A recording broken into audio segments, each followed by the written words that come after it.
They dined in marble halls while Europe burned.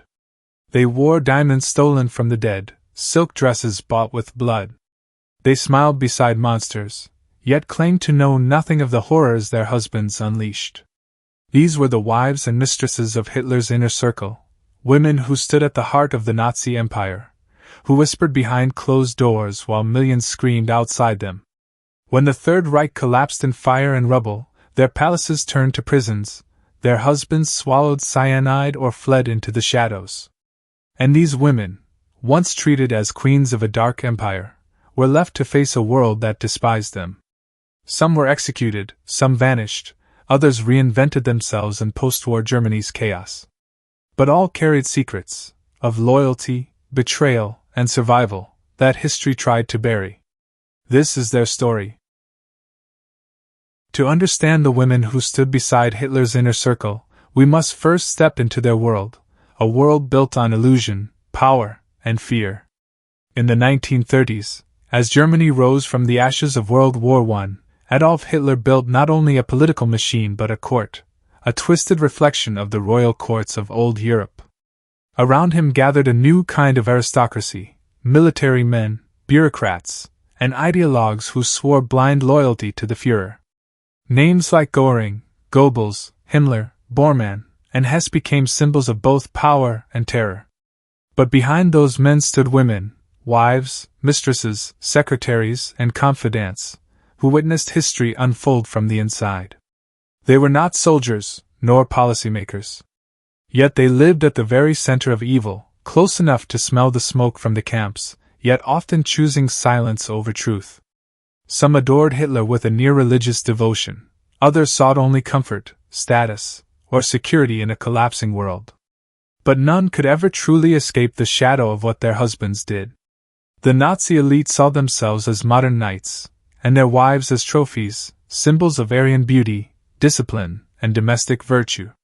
Nazi propaganda often portrayed these women as ideal German mothers, pure, loyal, devoted to family and Führer alike. But behind the glossy photographs and staged smiles was a different reality. Inside the grand villas of Berlin and the mountain retreat of Berchtesgaden, the wives of Nazi leaders lived in opulence that contrasted sharply with the suffering outside. Their wardrobes came from the best Parisian designers. Their homes were filled with art confiscated from Jewish families. Lavish banquets were hosted while bombs rained down on London and Warsaw. Servants tended to their every need, many of them coerced or stolen from occupied territories. Yet, despite their privilege, these women were not merely silent observers. Some played active roles in the Nazi social network, raising funds, attending propaganda events, and maintaining the regime's image of order and moral purity. Others acted as informal advisors, passing information between men, manipulating influence, or managing their husbands' reputations. Each woman played a part, whether through ambition, loyalty, or denial. Their lives illustrate how ordinary people, not just soldiers or politicians, became complicit in the machinery of destruction. And their stories raise unsettling questions. Were they victims of manipulation? Or willing participants in the nightmare that followed? After 1945, history judged the men harshly, and rightly so. But the women were largely forgotten, dismissed as mere appendages to power. In post-war Germany, they slipped into obscurity, changed their names, and claimed ignorance of the crimes that defined their lives. Yet behind their faded photographs and faded beauty lies a mirror to our own humanity, a warning of how far people will go to protect privilege, illusion, and love. Exploring their fates is not about sympathy. It's about understanding how evil hides behind normal faces, how monstrous regimes thrive not only on the fanaticism of men, but on the compliance of those who stand beside them. Because history's darkest stories are never just about dictators and generals. They are about families, marriages, and choices, the small decisions that, together, shape the course of nations. And in the shattered world of 1945, as Hitler's empire turned to rubble, these women faced a reckoning unlike any other. Their husbands were dead or missing. The Reich was gone. But their pasts were not. Among the glittering salons and marble corridors of Hitler's Berlin, no woman shone brighter than Magda Goebbels, elegant, composed, and ruthlessly devoted to the regime that consumed her. To many in Nazi Germany, she was the very image of Aryan womanhood, tall, graceful, and always perfectly dressed. But beneath her poise lay a darkness as absolute as the man she served. Magda was born Magda Ritschl in 1901 to a middle-class family. Her early years were marked by instability. Her parents divorced when she was a child, and her stepfather later sent her to a strict convent school in Belgium. Yet even there, the young Magda learned how to charm, how to read people, how to rise. By the time she returned to Germany after World War I, she was determined to climb above the ruins around her. Her first marriage was to the wealthy industrialist, Günther Quandt, heir to a vast fortune, and decades later, the Quandt family would still own BMW. The union gave Magda money, status, and a glimpse of the elite world she craved. But she soon divorced him, restless and ambitious, searching for something greater. In 1930, that something appeared in the form of a fiery propaganda chief named Joseph Goebbels. Goebbels was captivated instantly. He called her the ideal German woman. Their wedding in 1931 was attended by Adolf Hitler himself, who served as witness, sealing a personal bond that would make Magda one of the most powerful women in Nazi Germany. Hitler adored her refined manners. She in turn adored the proximity to power. As Goebbels' career rose, so did hers. The German press called her the First Lady of the Third Reich, since Hitler himself remained unmarried. She appeared at state receptions, greeted foreign dignitaries, and represented the Nazi ideal of motherhood, eventually giving birth to 6 blonde blue-eyed children, each whose name began with H in honor of the Führer. Their family portraits were printed in magazines across the Reich as proof of the perfect German household. But the truth behind the facade was far darker. Goebbels was chronically unfaithful. Magda knew but endured it, believing that loyalty to the Reich mattered more than happiness. She once confided that her marriage was a duty to Germany. Her devotion was no mere performance. She truly believed Hitler's cause was sacred. In his presence, she became a believer, describing him as a savior of Germany. By 1945, as Allied bombs fell and the Reich crumbled, Magda's faith did not waver, it hardened. She followed her husband and Hitler into the Führer bunker beneath the ruins of Berlin. Witnesses recalled her calm, almost serene, as others panicked. When Hitler committed suicide on April 30th, Magda made her final horrifying choice. She and Joseph agreed that their children could not live in a world without National Socialism. On May 1, 1945, Magda personally helped administer cyanide capsules to her 6 children as they slept in their beds. Moments later, she and her husband took their own lives. In her final letter, Magda wrote that she could not imagine her children growing up in the disgrace of defeat. To her last breath, she remained loyal to the ideology that destroyed her. Magda Goebbels, once Germany's First Lady, died not in triumph but in tragedy, proving that devotion to evil can look deceptively like love. Emmy Göring was the face of luxury, in a regime that thrived on theft. While cities across Europe were reduced to rubble, she floated through life in furs, pearls, and perfume, the undisputed queen of Nazi high society. Born Emma Sundman, in Hamburg in 1893, she began her life far from the palaces of the Third Reich. Her early years were spent on the stage, where she worked as an actress with the German State Theatre. It was there that she developed a flair for drama and presentation, qualities that would later make her the perfect companion for one of the most flamboyant men in Hitler's empire. In 1932, Emmy met Hermann Göring, the decorated World War I flying ace, who had become one of Hitler's most powerful allies. Göring was instantly smitten with the glamorous actress and made no secret of his affection.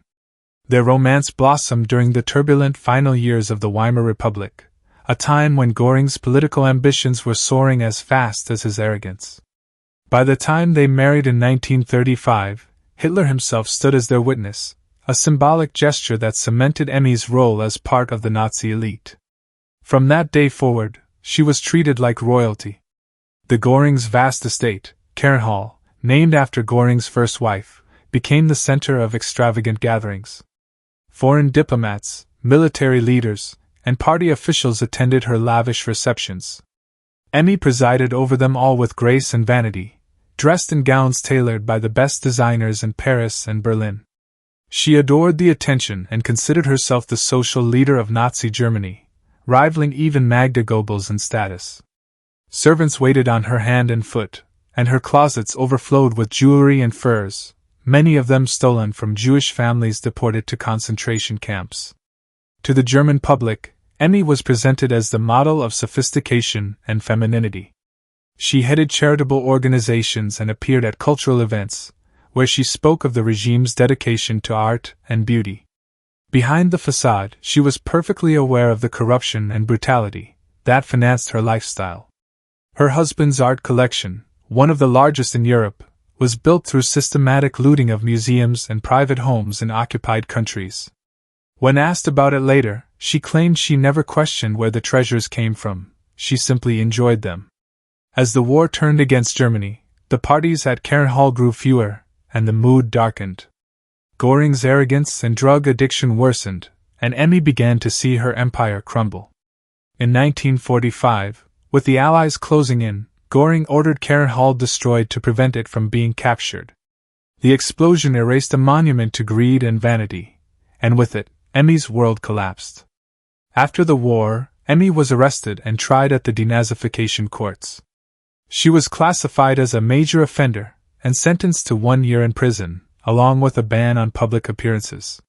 She lost her titles, wealth, and influence, though she still lived comfortably enough after her release. To the end of her life in 1973, she insisted she had been nothing more than a loyal wife and a lover of culture. Emmy Göring's story is not one of tragedy, but of denial.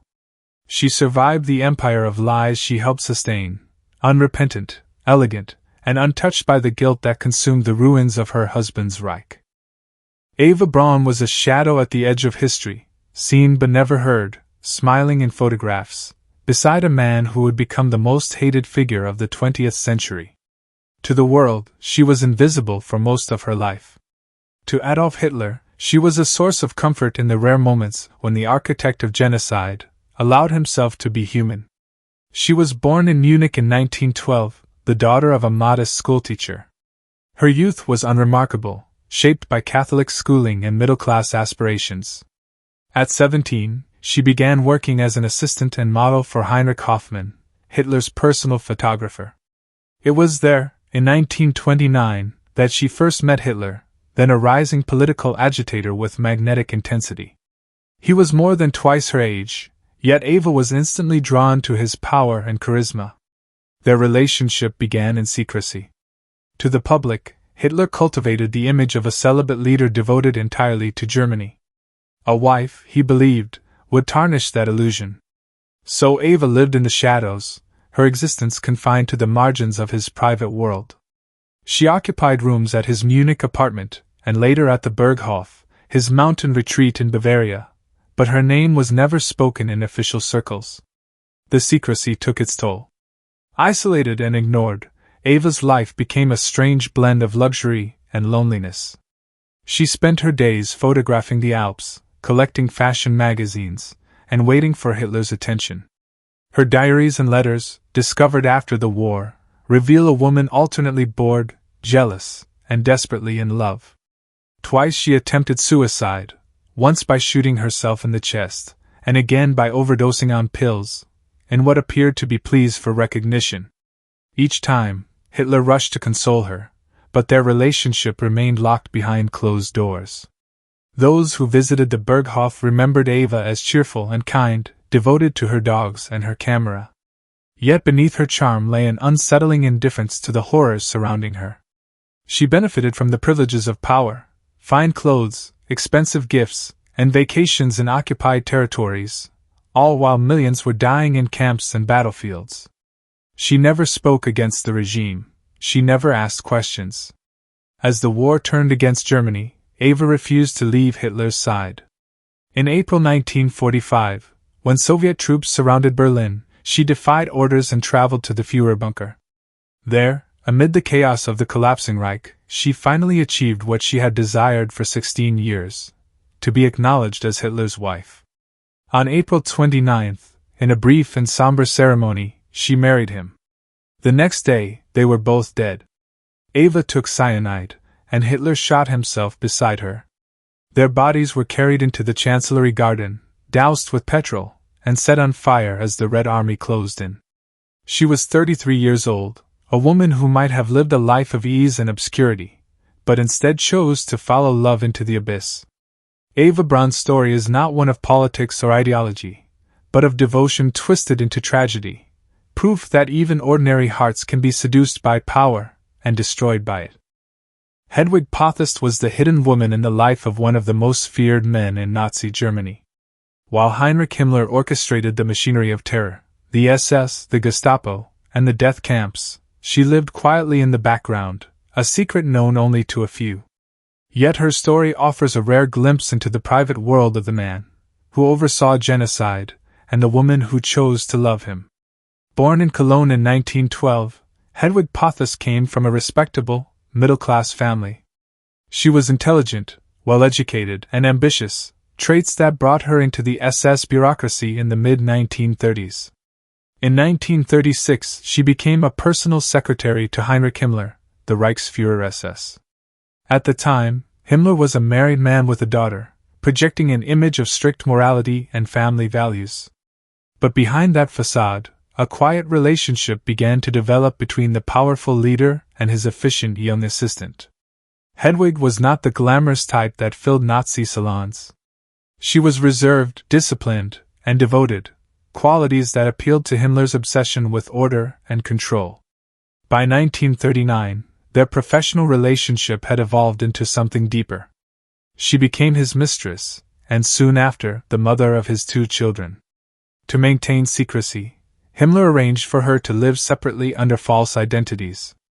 Apartments were secured in Berlin, and a secluded house was provided in Gmund, on Lake Tegernsee, not far from his official residence. There, Hedwig lived quietly, raising their children while Himmler visited in secret between his meetings on war, extermination, and conquest. Their relationship existed in the strange moral twilight of the Nazi elite. Himmler preached rigid family discipline and racial purity, yet maintained an affair that directly contradicted his own ideals. Still, within the SS hierarchy, his word was law. Subordinates understood that Hedwig's existence was not to be questioned.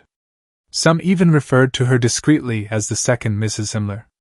Those who met her described her as polite and soft-spoken, with a loyalty to Himmler that bordered on devotion.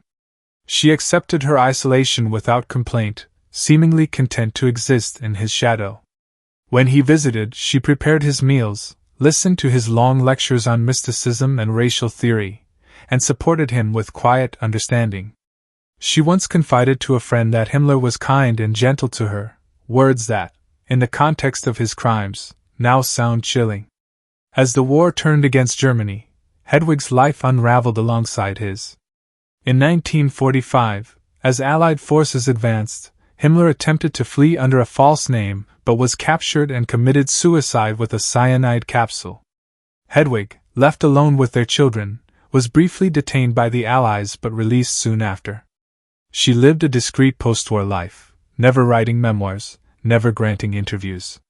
She died in 1994, an old woman whose name appeared in few history books. Unlike Magda Goebbels or Eva Braun, Hedwig Potthast never sought the limelight. She survived by silence, a silence that shielded her from justice, but also condemned her to obscurity. Her story is a haunting reminder that even those who stayed behind the curtain shared in the guilt of the stage. Gerda Bormann lived in the inner sanctum of Nazi power, a world of privilege, secrecy, and ruthless ambition. As the wife of Martin Bormann, Hitler's personal secretary and one of the most powerful men in the Third Reich, she was surrounded by luxury even as Europe descended into ruin. But behind her calm demeanor and family life was a woman as ideologically devoted as her husband, and just as willing to sacrifice everything for the cause. Born in 1909 to a respected judge in Bavaria, Gerda Buck was raised in a household steeped in nationalism and discipline. Her father, Walter Buck, was a high-ranking Nazi official who served as head of the party court, responsible for maintaining internal morality within the Nazi party. Growing up in such an environment, Gerda absorbed the dogma of racial purity and obedience long before Hitler came to power. She met Martin Bormann in the late 1920s, when he was still a rising party functionary. He was ambitious, cunning, and utterly loyal to Hitler, qualities that fascinated her. They married in 1929, forming a union built as much on ideology as on love. Gerda admired her husband's ruthless efficiency. As Hitler's private secretary, Bormann controlled access to the Führer, becoming one of the most feared figures in Nazi Germany. Through him, Gerda enjoyed privileges unimaginable to most Germans during the war. They lived on a vast estate in Obersalzberg, near Hitler's mountain retreat, where she raised their 10 children and mingled with the wives of other Nazi leaders. She often hosted gatherings for the families of high-ranking officials, presiding with the confidence of a woman who knew her husband was indispensable to Hitler himself. Yet Gerda was more than a passive observer. She was fiercely devoted to National Socialism and believed deeply in its racial ideology. In her letters, she expressed admiration for Hitler and endorsed the concept of racial breeding. She reportedly encouraged her husband's affairs with other women, believing it was his duty to father more children for the Aryan race. Her devotion to the ideology went far beyond political loyalty. It was almost religious. By 1945, as the Allies closed in, Gerda's world began to collapse. Martin Bormann fled Berlin after Hitler's suicide, vanishing into the chaos of a defeated Reich. For months, Gerda refused to believe he was dead. With their children, she fled across Austria, moving from one safe house to another. Starving, exhausted, and hunted, she finally succumbed to illness. On March 23, 1946, she died in the small village of Skonal, reportedly of throat cancer, though malnutrition and despair hastened her end. She was only 36 years old. Her children were scattered, some taken in by relatives, others placed in care. Bormann himself had died the previous year, though his body would not be found until decades later, buried near a Berlin railway track. Gerda Bormann's story is that of a believer, not a victim or bystander, but a woman who embraced the ideology that destroyed her family and country. To the very end, she remained loyal to the vision of the Reich, even as its flames consumed everything around her. When the stories of the Nazi wives and mistresses are viewed together, disturbing patterns begin to emerge, patterns that reveal how evil thrives not only through violence and ideology, but through loyalty, silence, and the human instinct for survival. These women were not uniform in their motives or temperaments. Some were true believers who worshipped Hitler like a prophet. Others were social climbers, opportunists who wrapped themselves in privilege while claiming ignorance of the atrocities committed in their name. Yet all were bound by a shared delusion, the belief that proximity to power would somehow shield them from its consequences. Historians have long debated the extent of their guilt. Were they perpetrators, accomplices, or victims of circumstance? As author and historian Claudia Kuntz noted in her landmark study, Mothers in the Fatherland, the women of Nazi Germany did not make policy, but they made possible the policies of men. That distinction, between direct action and enabling silence, defines much of the moral ambiguity that surrounds these women. One of the clearest patterns is loyalty, often taken to fanatical extremes. Magda Goebbels is the most chilling example. She viewed Hitler as a near-divine figure and saw herself as a martyr for his cause. Even as the regime collapsed, she refused to renounce her faith in the Führer, murdering her 6 children rather than allow them to live in what she called a world without National Socialism. Her act was both horrifying and deeply revealing, a testament to how ideology can warp love and motherhood into acts of monstrous devotion. Others expressed loyalty of a different kind, not to Hitler, but to their husbands. Emmy Göring, for instance, embodied the apolitical spouse who enjoyed the spoils of tyranny without confronting its cost. She claimed ignorance after the war, insisting that she knew nothing of politics. Yet, as historians have pointed out, ignorance was often a form of self-preservation. In her book Women and the Nazi East, historian Elizabeth Harvey writes that many German women chose not to know, preferring comfort and illusion to moral reckoning. Then there were those who treated survival as an art. Women like Hedwig Potthast and Stephanie von Hohenlohe, navigated the dangerous intersection of love, power, and espionage with quiet calculation. Potthast lived in the shadows as Himmler's mistress, her existence known but unspoken, protected only by secrecy. Von Hohenlohe, meanwhile, turned charm into currency, moving between Nazi leaders, British aristocrats, and American millionaires with the poise of a professional survivor. For them, loyalty was flexible, and morality negotiable. Yet perhaps the most striking pattern among these women was their refusal to see themselves as complicit. In the post-war years, many portrayed themselves as victims of circumstance, women who merely followed their husbands or did what they had to do to survive. Historian Kate Quinn observed in HistoryNet that the wives of Nazi leaders constructed a narrative of innocence that allowed them to escape the moral judgment history had reserved for their men. Denazification courts often accepted these narratives, classifying them as followers rather than participants. The result was that many lived out their days in relative peace, untouched by the justice that consumed their husbands. Complicity and denial were two sides of the same coin. Whether they actively supported the regime or simply benefited from it, their choices contributed to its endurance.